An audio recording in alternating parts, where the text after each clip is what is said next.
I just wanted my hair down.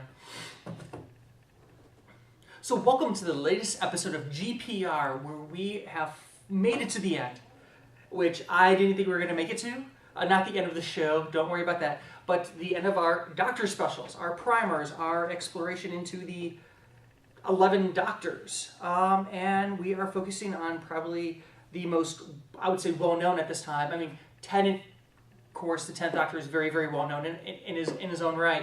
But, you know, Matt Smith, our current Doctor, who will be sadly leaving us in December, but also exciting at the same time. But before we get into our retrospect on the 11th Doctor and Matt Smith, I am your host, David Beauchamp, and I am joined by my co-host, who is eating tacos. I'm Drew Meyer. Real Tacos. Real tacos. Yes. 11th Doctor. Yeah. This is the oddest one because everybody knows about Doctor Who now. Yeah. I mean, even when we had Tennant and the 10th Doctor, not everybody was into Doctor Who. It was definitely a growing phenomenon. I mean, a hugely growing phenomenon. But with Smith, everybody knows Smith. So how would you... We're going to do this a little different. How would you characterize, summarize the 11th Doctor? Oh, that's good. Interesting. Just to describe? Yeah. Ooh. Well, Smith has done an excellent job portraying the old man in a young man's body. That's been a big one. Definitely the old soul, the eyes are the windows of the soul, and so on and so forth. Oh, they're also the door, as we find out in Smith's era. But also, one of the things I find him so endearing is to call him eccentric, I feel, is not a way to describe it well enough. Because, I mean, 4th Doctor is definitely eccentric, certainly 7th. But Smith has a fascination with everything. He has almost a childlike wonder, and I think that's what's so interesting, because you have the old man in the young man's body, but it's almost as if Smith, as the 11th Doctor, the Doctor is rediscovering the universe. And a lot of things, about himself too, but I blame Moffat more than anything else for that. Yeah, no, I think he pretty much, summed that up. I mean, he is... And that was the theme, the old man in the young man's body. Nuanced, I think, is also another thing I would say. Yeah, I mean, you really can't, you pretty much, literally nailed the head with the hammer. I forget, I don't know how that expression goes. But yeah, I mean, I think that pretty much summarizes it. Do you remember when they announced Smith? Yes. Because I remember... And this goes along with what you're saying about how everyone knows about Matt Smith. Yeah. I didn't watch Eccleston until Eccleston was already gone. Yeah. Because by the time the DVD set came out and I could purchase it, he was already off the show. Yeah. And I didn't realize he was leaving until I got Access Start to season 2. Yeah. And I wasn't really big into the internet at that time either. My Doctor Who was, more of a private affair. But I remember... I think it was 2008, late 2008, when Tennant said he had 1 year left. And I remember in January of 2009, when they said Matt Smith was going to be cast. And I was really confused because they showed this picture, and I was like, Buckaroo Banzai. He looked like Buckaroo Banzai. That is a real... Yeah, I could see that. And they had, by the time they announced Smith, he'd already had his outfit. Like, he kind of knew what he was going to look like. No, when they first announced Smith... all we saw was the TARDIS and the black street clothes. Oh no, you're absolutely right. Yeah. Yes, that's right. The first time, I think, yeah. Okay, you're right. But then they showed it. Then the second promotional picture we saw was him and Karen Gillian, and he was still pretty much in streetwear, and she was wearing the Bumblebee outfit. That was the second. Basically, she was wearing a giant sweater, skirt type thing that went past her knees, and was black and yellow, and yellow, and she looked like a bumblebee. I feel like I've missed something there. I want to see Karen Gillan in it. And then we got the unofficial shot that the BBC freaked out about of Smith's outfit. Oh, was it? Okay, so again, I obviously was not helping run a podcast at that time.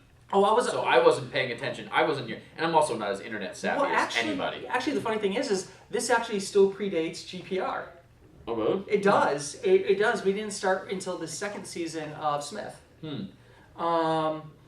and early starting to review the episodes and stuff like that. We were, we were very much in our infancy back then, and yeah, I mean, a lot of people were really mixed about this new guy replacing Tennant because everybody was in love with Tennant at the time because we had everybody, BBC was finally flying him over for Comic-Con, for appearances in New York. They finally realized there was a big audience here, and I remember when the audio leaked from the Victory of the Dialects episode.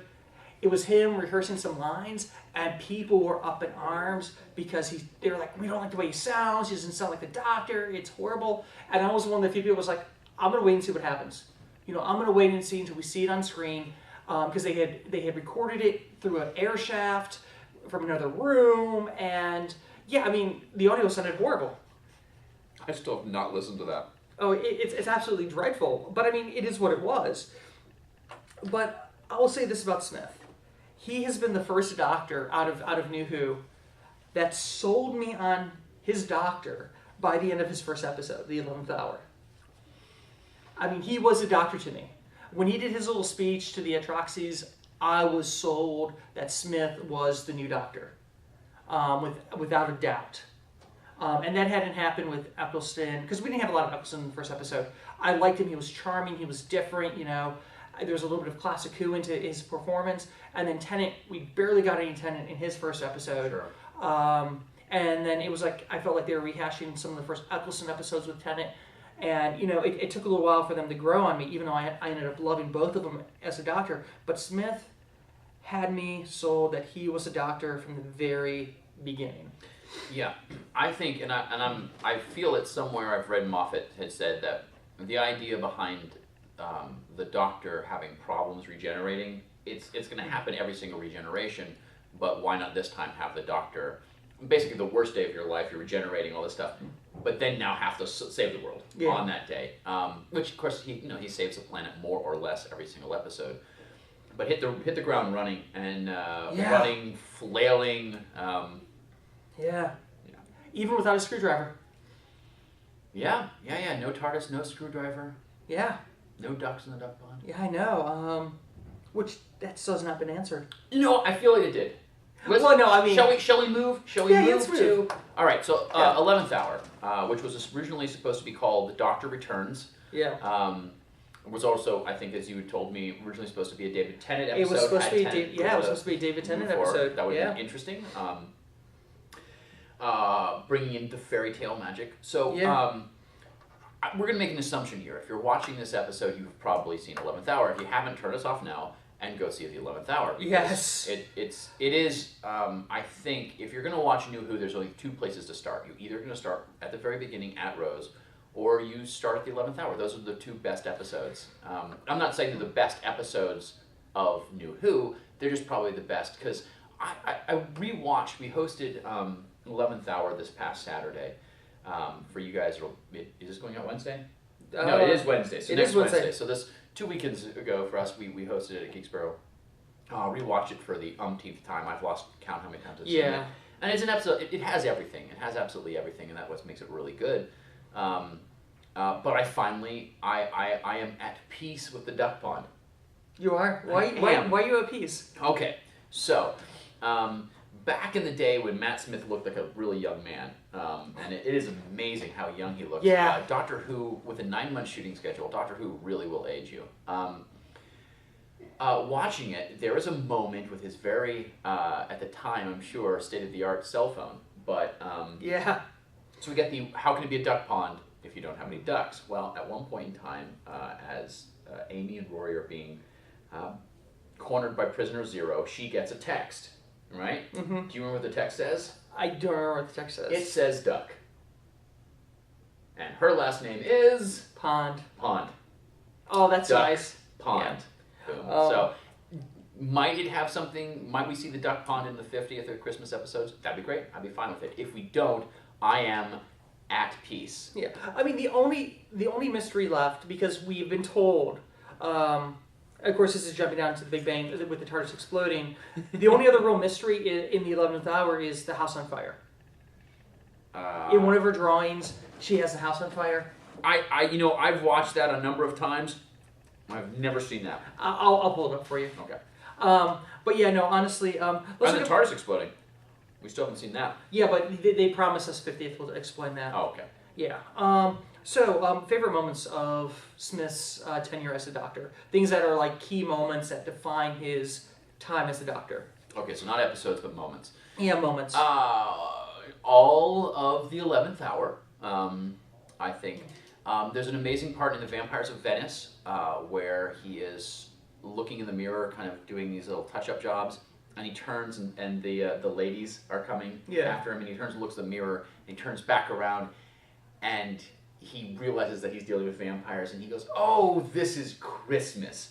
And that goes a lot to what I was saying earlier, that he has that childlike wonder about everything, and I love it because that's how I would like to think that I see the world too. And I feel that, that's definitely Matt Smith's Doctor more than any of the other Doctors I've seen. I feel mirrors kind of me, you know? So, that one's a good one. How about you? Like I said, the 11th hour. I mean, the 11th hour is the Doctor. I think the moments that he shares with Vincent and the Doctor are just absolutely magnificent. Mm-hmm. It goes to show another side of the Doctor, and just the fact when he says, just maybe you can make a difference, Mm-hmm. and just seeing Vincent had painted in Amy's name into the painting just set me in tears. Oh yeah, well, that's a great moment. Yeah. I mean, I think it's a great moment for the series. I don't know necessarily that it's a great Matt Smith moment. I do. I mean, because it falls on time travel, the repercussions of time travel, Mm-hmm. what can happen, and if you do change something, even if it's something tiny, it can mean the world to somebody, be it big or small. Because we saw the consequences before in what was it, Father's Day? yeah. Where Rose saves her father. That caused a much more bigger paradox. But this was, they affected something small, and they like to talk about everything's time locked. You can't change this, you can't change that. It's all set in stone. It was nice to have that one little moment that we got to see some change. Mm-hmm. And then I think all of the Big Bang is the Doctor. Not so much even the Pandora opens. I mean, I think it's pretty much one thing. It's Smith being the Doctor, or the Doctor being Matt Smith. One or the other. I feel that I will betray the episodes, my top 5 episodes, if I tell you all my favorite moments. Who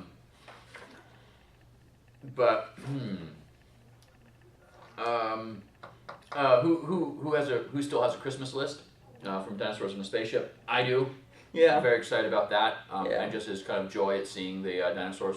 Yes. Which I know you love. Oh yeah. Well, we got Ankylosaurus for the first time, and I'll say this: I think the one episode that really shows the Doctor's dark side, is The Girl Who Waited, where he forces Rory to be, I don't want to say the bad guy, but to make the difficult choice.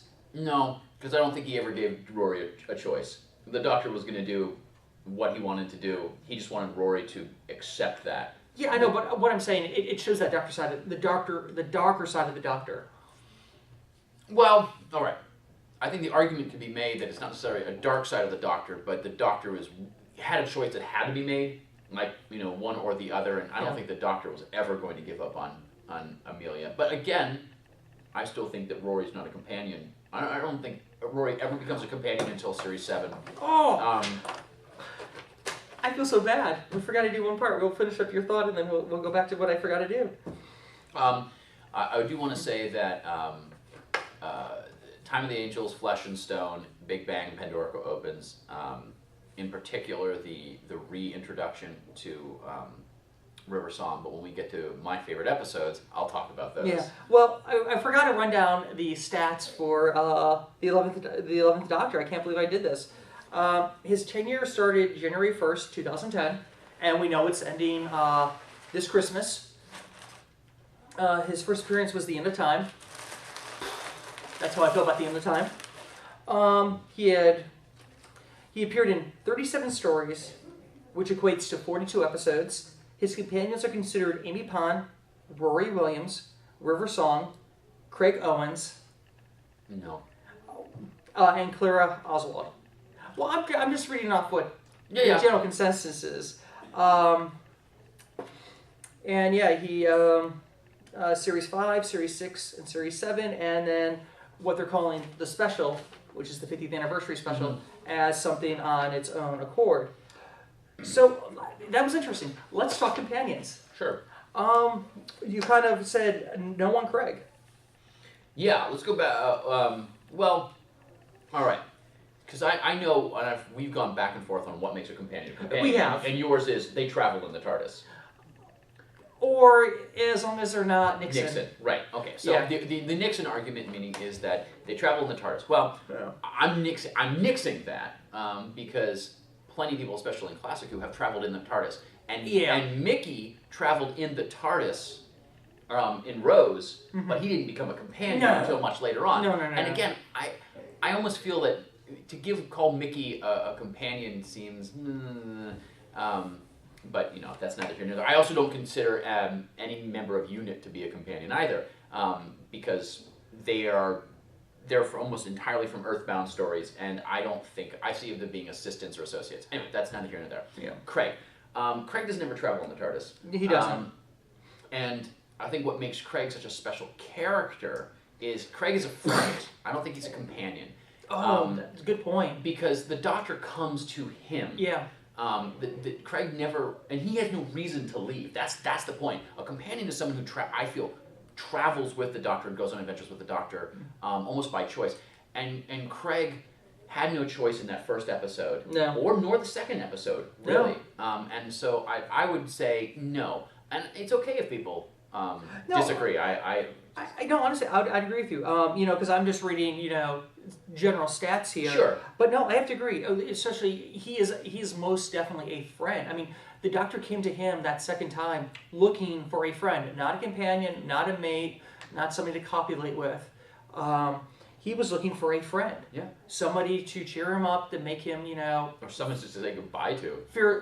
Feel less lonely. Because he was still feeling the hurt from leaving Amy and Roy. Yeah, and I know that we couldn't get, and I don't remember the actor's name who played Craig, in Series 7.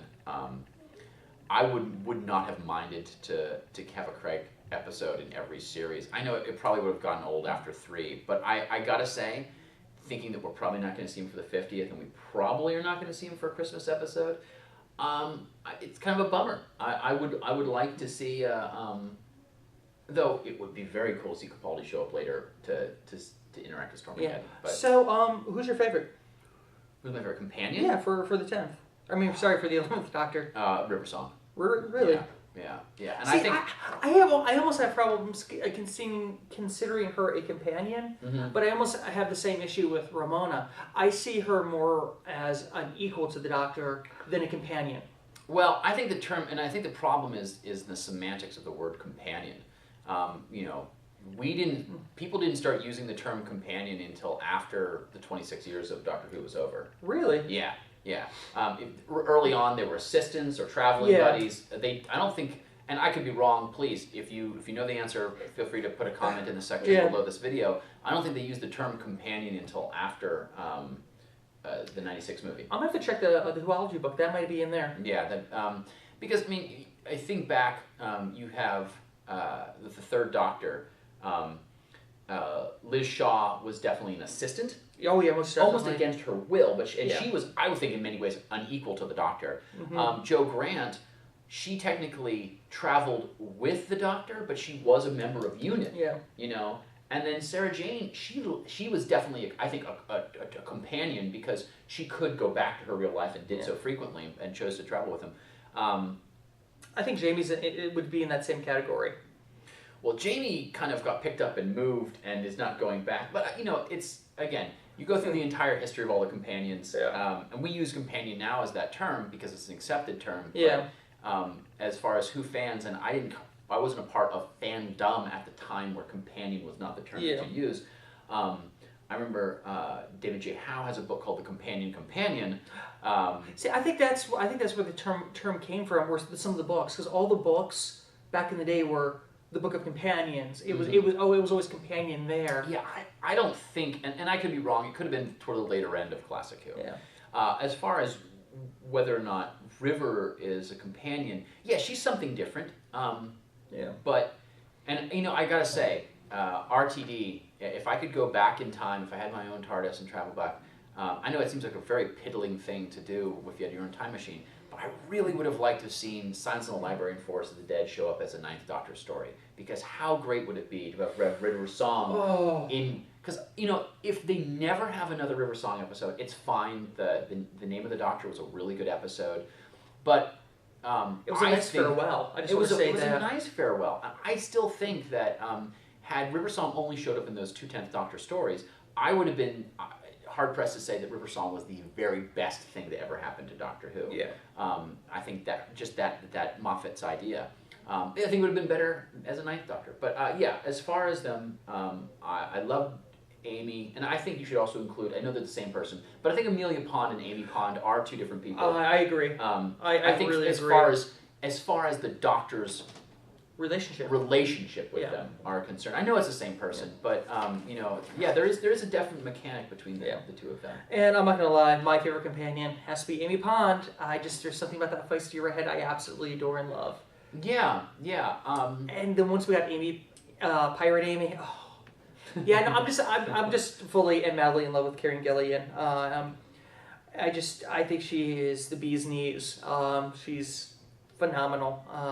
I've loved every moment, every scene with her as Amy, and I was happy to see them go, because I mean the show is about change, and I like to see what's going to come next. But I do miss Amy a lot, and with Amy I also do miss Rory. Yeah. Well, I have a problem. Okay, I really liked Series 5, and I think for the most part I really dug everything that more or less went on with them. I like the idea of Amy Pond being damaged goods because of the Doctor. Yeah. I thought it was an interesting character. I just don't. I'm not sure that Amy and Rory were utilized to the best of their ability. I think that a lot of people really like Rory, especially towards Series 7 and Series 6. But I also feel at that time, what made him more acceptable to the general public was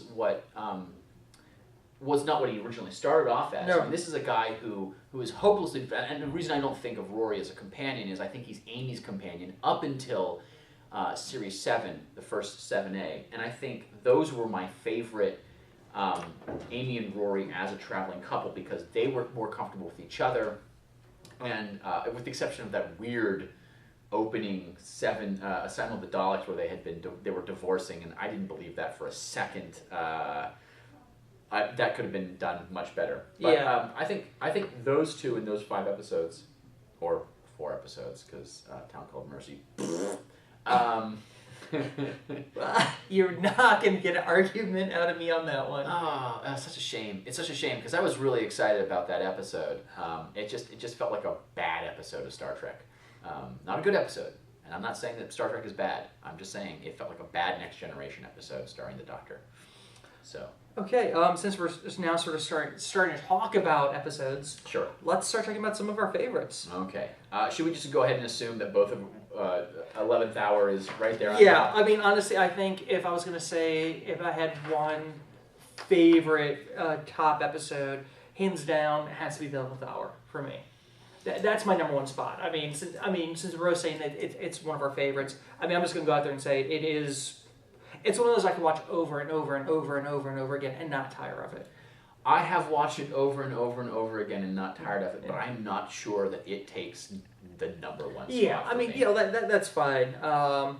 So let's start with another one. What's another one of your favorites? Let's see here. What do we got? Well, how about A Time of Angels in Flesh and Stone? And let me explain why. I'm really excited about the 50th anniversary. This will be happening in 3 days for those of you who are watching at home from the time you're watching. Yeah, I know. But no episode so far since I have come back to Who has got me as excited as The Time of Angels, because we were getting the return of the Weeping Angels, yeah, and the first reappearance of River Song. That was the longest week it was so painful, so painful. And then the cliffhanger for the next one was really great. And I only have one complaint in that entire story, and it's a legitimate complaint. It's a very legitimate complaint. And of course, for those of you who haven't seen it, spoilers, right? Spoilers. I love Blink because it is an interactive episode. The angels are frozen on screen, not because someone in the show is watching it, but because we as the audience are watching it, and that makes it interactive television. Nothing like that had ever been done before. The problem I have with The Time of Angels and Flesh and Stone, but Flesh and Stone in particular, is the fact that we see the angels move. And it's okay that Moffat created new information for the angels. Yeah. I would be fine with never seeing them again with Blink. I mean, that could have been the only one who were just good. Because they really are the go-to baddie, let's face it. For Moffat, they are. Well, I would just say in New Who in general. I mean, I think the Weeping Angels are the new Dalek. I would not even be surprised if there were not more Weeping Angel figures than there are Dalek merchandising. Weeping Angel, because, But, so yeah, if we had seen, say, the Weeping Angels change form when they're moving, like they kind of got blurry or some energy signature, something that denoted that we were witnessing something almost meta, something outside of breaking the fourth wall, I would have been more okay with it. But I think the strength of the Weeping Angels as a character is the fact that we never see them move, something that, being afraid of the statue. If a statue moves, it's no longer a statue. Yeah, well, I have to disagree with you on one point. That was not the first interactive television episode. Okay. Captain Power was the first, with the toys and stuff like that. You could shoot at the TV, and the TV would shoot back. I love the fact that, as I was saying that, the first thing in my head was going, no, my Captain Power figures were the first ones. But our ships, our Captain Power ships, and for those of you who don't know what we're talking about, look it up. It just makes us feel older. The Captain Power ships, it was not interactive because our ships were affected by the TV. Yeah. We didn't affect anything that was happening on the screen. But they would talk to us. Yeah. Yeah, okay. Yeah. But yeah, okay. I'm just going to keep going down my list. These are on my list is honestly in no order. It's more like by season. I mentioned it earlier, Vincent the Doctor. It made me weep. Mm-hmm. I mean, it really made me weep. It really hit all those emotional levels, and I learned so much about Van Gogh. I always thought it was Van Gogh, but I mean, I'm assuming they're pronouncing it more correct than I was. But I know, I had no idea he had lived such a troubled life. Oh yeah, watch Lust for Life. And there's a couple other really good. Vincent and Theo is another really good one. And I also think they did an amazing job transforming those portraits, or just the pictures, everything into real life locations. Yes, no, the production value on that. And again, this is a script that's written by Richard Curtis, who gave us 4 Weddings and a Funeral, and Love Actually, and yeah. So he's an amazing screenwriter, and Is that why we got Bill Nye in it? Bill Nye, yeah. Well, I mean, I don't know. That's Bill Nye. I don't actually know. He at one point in time, I know, was in discussion to be the Doctor, and he turned it down. Yeah. So I think part of it, that was around the same time that they were casting Smith, if I'm not mistaken. Though it could have been for the 10th Doctor. But yeah. I mean, you have a big name writer for that. And I really hope Richard Curtis comes back, but that might be his only Doctor Who script. And you know something? He left his mark. Yeah, sure. Yeah, no, that is another one that when I bring people to Who for the first time, that's not a bad one to watch. Yeah, it's a tearjerker though. My next one, and Vincent and the Doctor is definitely in my top 10 Matt Smith episodes. It might even be 6 or 7. But the next one on my favorite is another one that we mentioned, and that's The Lodger. Same here. That was the next one I was going to mention. Yeah. Well, you're going to notice that all of my top 5 are in Series 5. The Lodger is a stupendous episode, high comedy episode, buddy episode. We are companionless, more or less. So Craig becomes that new companion. But there's so many things about it. And this is one that I really like because this is an episode that I introduced my oldest godchild, my godson, who is 8 years old and will be 9 in a couple of days, to Doctor Who for the very first time. He had seen Curse of Fatal Death, but this is an excellent one because there is a baddie to it, sort of, but there's nothing that I think could give him nightmares. There was no actual No. creature. Plus, he likes soccer, and it kind of gives the Doctor, really, I think, possibly it's safe to say, at his quirkiest, this and Closing Time. But I feel like Closing Time was a bit of a remake of The Lodger and didn't succeed in the same ways that The Lodger did. My next one, we're jumping to the next series, 6. Then if that's the case, let me say one of mine, because it's the one, Well, I mean, you have them in a chronological order. I have them Please, chronological. go ahead. I mean, I wasn't going to do this one, but do you want to do this one? Pandorica opens in the Big Bang. I consider to be one story, the same way Time of Angels and Flesh and Stone. I rewatched that one last night. It's absolutely excellent. One of the best season finales they've had. And Moffat does something really interesting. Moffat two-parters, he tries to make the second part as completely different from the first part as possible. If you take a look, though The Empty Child and the Doctor Dances is the exception to the rule. It really does feel like an extended story. Yeah. But when you get to Forest of the Dead and Silence in the Library, the only thing that's really similar is the library context. But since most of the second part of that takes place inside of Cal, it doesn't feel like a different one. And Pandorica Opens is definitely bigger from the Big Bang, but while the restarting of the entire of the universe is a bit of a cop-out for just going, hey, fans, continuity, we're not going to worry about that as much.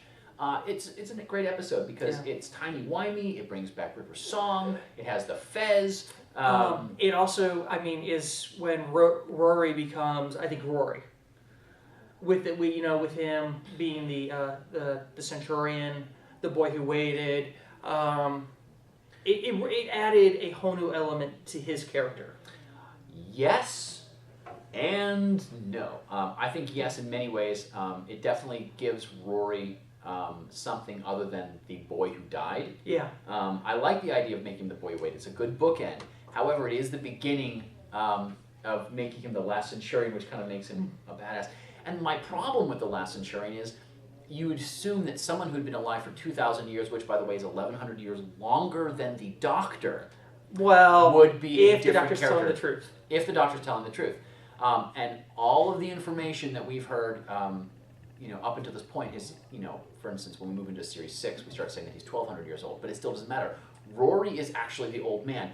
Imagine how much better that could have been. Yeah, but the thing is, if you go back to Classic Who and some of the, I can't remember if it was Colin or if it was Pertwee. Pertwee mentions being something in the order of thousands of years old. Yeah, exactly. So I mean, the Doctor lies. Yeah. Understandably. So let's say the Doctor is anywhere between 900 and 2,000 years old. At the same time, Rory, who's been alive for that long and has admitted to having those memories, all right, Series 6 admitted of. That should have changed the Doctor-Rory dynamic, all right? It really should have. It should have. I will also say that Amy, and this is one of the reasons why Amy is not my favorite companion for the 11th Doctor, Amy never did anything on screen that I assume would justify Rory's waiting for her for 2,000 years, because she treated him horribly. And I want you to think of something. Dear viewer, please imagine this. Imagine if Rory treated Amy the way that Amy treats Rory. We would be up in arms. We would be talking about it being an abusive relationship. I hate to say this. It's because she's hot. I mean, I'm being honest. I mean, that's the reason why she's able to get away with it. No, that's a way that we as an audience accept her getting away with it, but it's not the reason why Rory, because we know that Rory liked her before they even really should be liking girls. With, again, Series 6. But, and that's just, it's a problem, but it's not enough to make me. And my last on my top 5, if we're going to go in chronological order, is A Christmas Carol, which I think is by far and away the best Christmas story that has happened in New Who. And it may be my #1 spot of all of Matt Smith's run. Really? Really. Ouch. Yeah. I think it's an excellent episode. I think it pushes all the right buttons. I think it uses time very well, and that for me is possibly one of the biggest things. I will say this about A Christmas Carol. It was the first time we actually had a Christmas special that was a Christmas special, and I appreciated that. Yeah. I think that maybe Moffat's gone on record in saying that the Doctor, the Widow, and the Wardrobe Yes. is the Christmassy of all Christmas specials. But yeah, I think A Christmas Carol is fantastic. I mean, we all know the story, but to take that story and subvert it to make it Doctor Who-like. When I just gotta say, when he made the dude his own Christmas future was one of the most brilliant things Moffat did. Well, the editing of that, and I can't remember who the director is. It's not Graham Harper, is it? Because that would be really awesome. No. No. It was Okay. Toby Haynes. Toby Haynes directed it? Mm-hmm. Cool. Go Toby Haynes. The cuts between present and past and through the usual, and I know it's a trope that's happening within Doctor Who quite a bit, but I think it's a brilliant script. It's a very tight script. It acted amazingly. The gentleman who, not Gandalf, who replaced Kazran, the actor, did a stupendous job. It was Dumbledore. Yeah, Dumbledore. Oh, sorry, Gandalf and Dumbledore. Come on, let's face it, same thing. Yeah, pretty much. So yeah, and there you go. Those are my top 5. Yeah. And then all my runners up, which includes Vincent and the Doctor, are coming up in the next series. Yeah, no, and let me just start running down my list, because a lot of these we've talked about, we've reviewed in previous episodes, so, check out the past episodes on YouTube. I will try to, list them underneath this video. But, we had The Doctor's Wife. Total fan service, sort of Neil Gaiman's leveler Doctor Who. I mean, we talk about that quite a bit. Yeah. That's definitely in my honorable mentions. Yeah. I think there's certain ideas in that, particularly the idea of the psychic door, that I just find amazing, and the callbacks to the second Doctor. Yeah. But while all of that's really cool, and I like the Idris, there were certain parts of it that I didn't feel were strong enough to make it to that. But definitely, I hated the fact that they mentioned that Time Lords can change sexes, because that's the first time in 50 years of Doctor Who that's ever been mentioned. I absolutely hated that. I mean, I'm just admitting that I did not like it. I did not care for it. I think it's breaking too many rules. That's just me. That's just me. And I don't care at all. It's just me. A Good Man Goes to War. That's such a good episode. Yeah. Do you consider that to be a two-parter with Let's Kill Hitler? No, because Let's Kill Hitler was so bad. Great title, crappy episode. Because my problem is Moffat is such a brilliant writer that he lays breadcrumbs through his entire run. Yeah. And all of a sudden we get this character Mels. Yeah. It has not been mentioned once, and she's supposed to be Amy and Rory's best friend. I did not like that. I thought that was too much of a cop-out on Moffat's part. I think he said, oh man, I have this great idea now. And I would have liked to have had an episode or two first, hinting at Mels before we got Mels. I'm not going to argue with you. I think I think that is possibly one of the weakest points of that story, is not having Mels in a mention. However, that being said, I'm still fine with the episode excluding that. Had she been mentioned earlier, sure. But as we know, Moffat might seem like he has these breadcrumbs and these long plans, and he might have one or two of them. But as we saw in the very end of Vampires of Venice, where silence falls and everything goes quiet, that has nothing to do with the silence. That was something where we had an idea of where the silence was going, and we decided to change it. You know, it's okay. You think a show like Lost, which admittedly had, was a great show and with a bad ending, they didn't realize how long they were going to be running with that show. So, every season they have to go, oh, we get another season? Great, we're going to continue this somehow. Yeah. And that's, I'm not going to let the ending of that show detract from the first, say, 2.5, 3 seasons. And I hate to say it, I like the ending because I understood the ending. Well, that's not saying I don't understand it. My problem was I would have liked the mystery of the island solved, and not us understanding what happens to them after death. But that's a whole other show. Absolutely. There's no death in Doctor Who. Actually, because we can't talk about Matt Smith without talking about Moffat. And we'll talk about that when you're done with your list, because there are certain things that Moffat certainly brought to this series that will be interesting to see. Let's see. Girl Who Waited.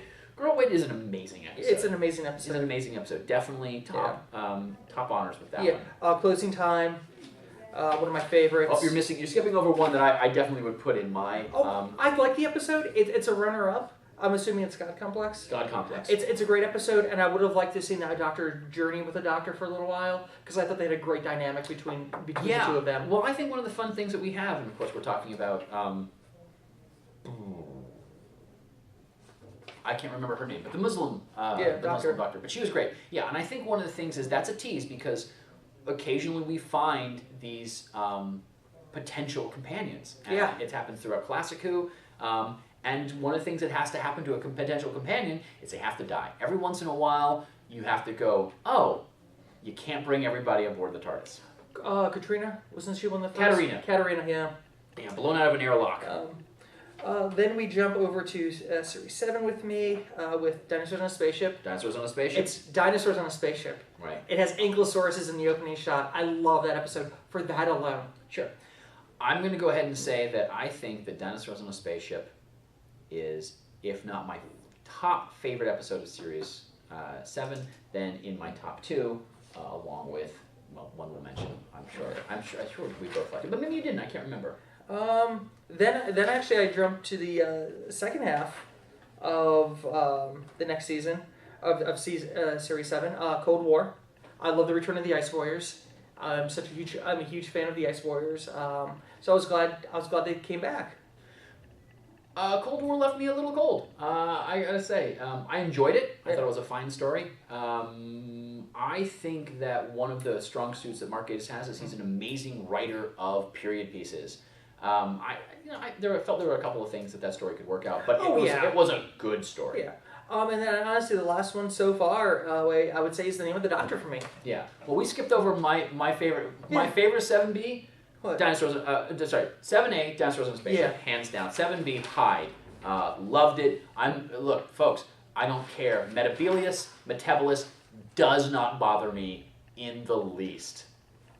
I know, like I said, we've reviewed all these episodes to death, exploring every aspect. But those were, to me, some of my favorite, episodes of his run.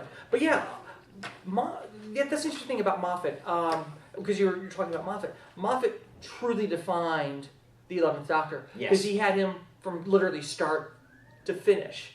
And what do you think? Because I think you're going to talk about some of the tropes he used with that Doctor, or with this Doctor. Well, I was thinking the other day, and this is really a conversation for another show, but the changes that RTD made to the mythology of Doctor Who versus the changes that Moffat made, and I think that Moffat is going to have far more of a lasting impact on how we think of Doctor Who than RTD did. And I'm not saying that that's a good thing. I have some major qualms with that. But again, you're absolutely right. In the same way that RTD shaped and let's say, the Ninth Doctor was a year. Yeah. I don't even want to call it the Ninth Doctor Eccleston's era. It was one season. It was an excellent season. It was almost a self-contained story. It was. But let's just say RTD's effect with Tennant versus Moffat's effect on Matt Smith, with the exception of his very short cameo in 11th Hour, RTD has no show up. It doesn't show up in any of Matt Smith's run, whereas we have Moffat making what I can feel is probably safe to say arguably some of the best episodes of the Tennant era. But Moffat likes a good story. But he's not great at writing women.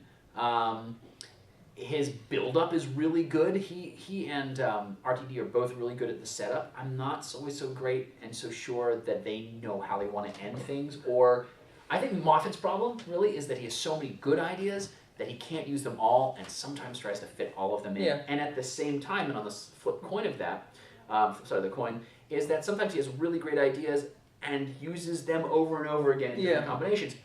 But if it's a good story, and it doesn't screw up the entire mythology, I'm okay with reusing ideas. Yeah, no, because honestly, I think his best finisher so far has been the Pandorica and Big Bang. Yeah. Honestly, I think that's been his big finish. Now, don't get me wrong, I might be changing my tune once we see Day of the Doctor It's or true. the Christmas episode. I might totally. I mean, because I like what I'm seeing. Mm-hmm. So now since we're sort of at the end, I mean, how do you want to see Smith go? This is our chance to sort of speculate. I mean, do you think it's going to be a sad one? Do you think we're going to get like the RTD 15-minute him saying goodbye to everybody? I mean, how do you think it's going to go? Do you think it's going to be like, I don't want to go, like Tennant had? I mean, what are you expecting? What are you hoping out of the goodbye or the farewell? Well, okay, this is something that you and I are going to be discussing again after the end of the 50th, but here's what I want. I think that Moffat is not going to redo the RTD ending, all right? And here's why. In many ways, that last 15 minutes of Tennant's run is not Tennant saying goodbye, it's RTD saying goodbye. Exactly. Moffat's continuing to go, so we're not going to get a big story arc like that. And you notice that with the exception of River Song, who was Moffat's character creation beginners, we haven't gotten anybody really from the RTD run show up. No. They've tried to get Jack, Captain Jack, a few times, but shooting skills with Barrowman just have not worked. And that's more. I think it's probably more fan service than anything else. We also haven't gotten Jenny back, but well, she got pregnant two Yeah. times now, Right. so. I think Smith is going to go out surrounded by his friends. I think it would be neat to see him laying down. I know it seems a weird thing for blocking, but you have a lot of these. I kind of like, it seems very weird to have Smith leave without Amy and Rory by him, and if we're not having River back, and we are getting Clara, I don't know. You just made me think of something because we are at the 50th, and we're still getting 50th fan service. What if we don't get something like a first to second Doctor regeneration or a fourth to fifth Doctor regeneration? Like the laying down. Yeah. Well, here's one for you. What if John Hurt's the Watcher? Oh my God, that'd be awesome. So I'm exploding. Anyway. So yeah, I mean, honestly, I want something different. I want the Doctor like dying. Not like radiation poisoning, not... He just wants to just go... No, not an explosion. But, I mean, when Baker died, it was a fall that killed him. When the first Doctor, which I think is interesting, he actually died of old age, of natural causes. Yeah.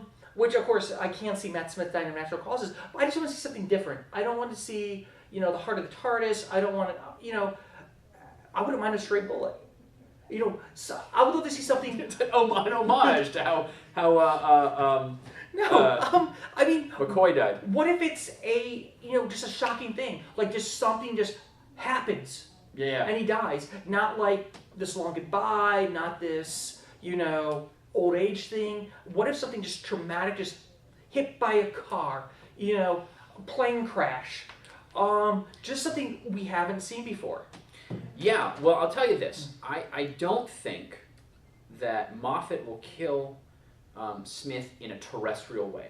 That children, because this is still a show for children and families, that a mundane way that a Doctor will die. I think that it will probably be saving somebody's life. I can see an explosion within the TARDIS, like maybe something electrocuting him via that way, or... Have they mentioned what monster is going to be in the Christmas yet? No, we don't know anything about the Christmas. Okay. Anything. No, because honestly, one way the Doctor has not died yet and regenerated is a Dalek. That's true. Well, with the exception of Handy, but yeah. But I mean, it would kind of be interesting to see. Especially just because it's the 50th, they were paying so much fan service. Yeah. Why not let the Daleks win once? Win once. Win once. And that's why Capaldi's Doctor will be just so angry because the Daleks finally got them. They just got one of them. They killed Katarina 50 years later, and now I mean, again, all of this is based off of just things we're interested in. Yeah. We still have an hour and 2 hours of Matt Smith remaining before we have to worry about regeneration, unless Davy's theory that he's going to change at the very beginning of the Christmas special. No, actually, from what I hear, that's not going to happen. I think that would be very foolish, and I also don't think that BBC is capable of holding on to a secret as big as we already know what the Doctor's going to be wearing at the Christmas special. Yeah. Actually, we don't even know how long the Christmas special is. We don't. We have no clue. Yeah. So this might be, a special 2 hour. But of course, I think if anything, it's gonna be like an hour and a half. The same length as the. You know who I want to see there at Matt Smith's death? Who? Would be Kate Stewart. Nice. We know we're going to see her for the 50th. Yeah. It would be really cool. I mean, I don't know if we can get Gemma Redgrave for wait, no, Gemma Redgrave is going to be Elizabeth I. I cannot remember the actress's name. I apologize, guys. Lunch at 5 o'clock. Would be very cool to see maybe Capaldi's Doctor in a kind of a more of a expanded unit thing. I think it would be kind of neat to see something along those lines. But then again, But just thinking about it, just thinking about the 50th. 50's on our mind. We've got less than 2 weeks to go. Yeah. Excited. Yeah, we're gonna be seeing it as it airs. Then we're gonna be out at a theater. Seeing it on the big screen and 3D. Thank you, American cinema, for getting your act together so that we can, even though if we can't. This is a regal too. Yeah, we're gonna be able to see it in 3D, surrounded by fans. It's not gonna be on the 23rd. We're gonna see it on the 25th, and that is okay, because I know and you know that we have seen this movie. I'm going to say a minimum of 2 times before we see it in the theater. A minimum. You think you're going to watch it less than that? No. My minimum is much higher. Yeah. Well, that's what I'm saying. A minimum of 2. I know that I'm going to watch it at 3 o'clock, and then again at 7 o'clock, and if the internet allows, probably the next day one more time. But we'll see. I mean, honestly. I'll probably be, after we see it at 3 o'clock, I doubt I'll be there at 7 because I have things I have to take care of. I will probably have at least seen it about 5 times by Monday. See, it's an hour and a half long, and I do have other things to do in my life. Well, I'll admit that, unless, of course, it's terrible, like the end of time, or something else comes up, because I do have other friends that want to see it with me and talk about it. So, I might be seeing it with them, like Brian and Maura, friends of mine who have appeared on the show once or twice. So, there's no telling, really how many times I'm going to see it, but it's going to be a number of times. And if nothing else, you know that we are going to be doing our full review and our response to it when that time comes. Yeah, we will have our quick thoughts after the first showing. Then we'll have our thoughts about just the 3D experience and seeing it on the big screen, and then we'll go into a real in-depth, discussion about it. Because one thing I've said is I really think this is part 2 of a 3-part story that we're getting, with the Name of the Doctor being part 1, this being part 2, and then Christmas being part 3. I could be wrong. I can't wait to see. Well, they've done it before. So. They have. So yes, I think we have definitely gone over. Matt Smith, I think, is our easiest one because we've reviewed almost his entire run, except for part of the first season. So you can really see what we've thought about Smith along the course of his tenure, which I'm actually really excited about Capaldi, because we're going to get a chance to actually do Capaldi from the very beginning with GPR, which is something we've not had a chance to do with the Doctor. Yeah. So this is Gallifrey Pirate Radio signing off until the 50th. So peace.